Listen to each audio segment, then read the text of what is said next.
अगर आप किसी को भी हिंदुस्तान में आज पूछे कि हिंदुस्तान में क्या चल रहा है, तो कोई भी कहेगा फ्लू सीजन चल रहा है।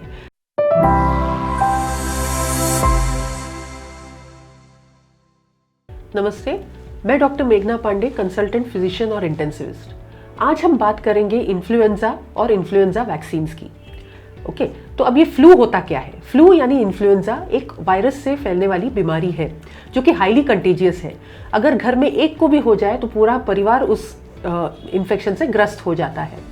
अब ये इन्फ्लुएंजा जो वायरस होता है, इसकी एक विशिष्टता है जिसे हम मेडिकल टर्म्स में एंटीजेनिक शिफ्ट और एंटीजेनिक ड्रिफ्ट कहते हैं।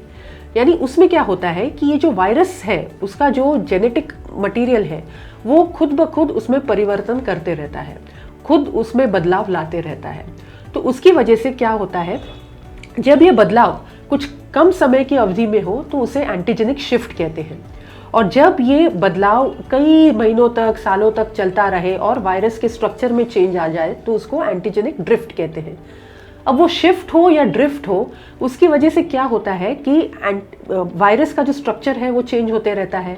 तो इसीलिए ये वायरस जो है अपने बॉडी में जो भी इम्यूनिटी पैदा हुई हो, भले ही पहले इन्फेक्शन के कारण पैदा हुई हो या वैक्सीनेशन के कारण पैदा हुई हो, उससे ये वायरस बच जाता है।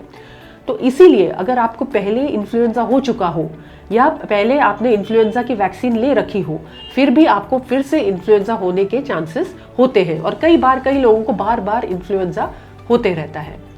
तो अब इस चीज से हम कैसे बचें? तो इस चीज से बचने के लिए इन्फ्लुएंजा वैक्सीन हर साल लेना जरूरी है। अब कौन ये वैक्सीन ले सकता है? तो हर कोई आदमी जिसकी उम्र 6 महीने से बड़ा बच्चा हो या यंग एडल्ट्स हो या फिर बुजुर्ग लोग हो, ये सब लोग इन्फ्लुएंजा वैक्सीन ले सकते हैं और लेने भी चाहिए। अब इनको किस समय पर लेना चाहिए? तो आइडियली फ्लू सीजन जो होता है वो अक्टूबर से फरवरी के दरमियान होता है। तो ये फ्लू सीजन शुरू होने से पहले तो सितंबर के आखिरी हफ्ते में या अक्टूबर की शुरुआत में लेना अच्छा होता है, क्योंकि वैक्सीन देने के बाद 2 हफ्ते लगते हैं उसके द्वारा इम्यूनिटी डेवलप होने को।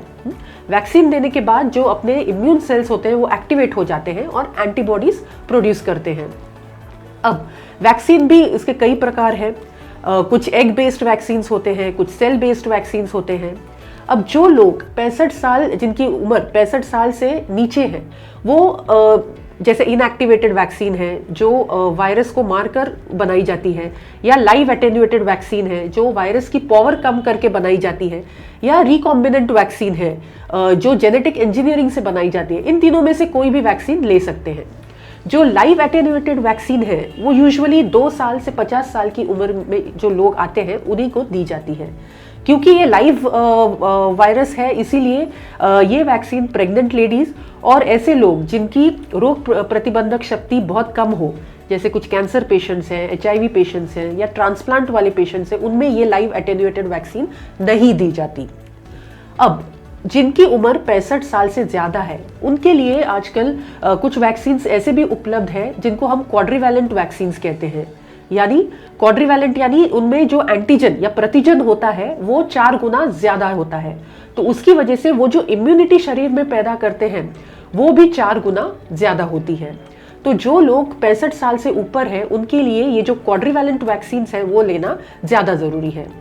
तो अब आपके सिर में कोई भी ऐसा, आपके दिमाग में कोई भी ऐसा डाउट ना रखे, हर साल जाके इन्फ्लुएंजा वैक्सीन जरूर लगाए और खुद को और अपने परिवार को इन्फ्लुएंजा से बचाए। धन्यवाद।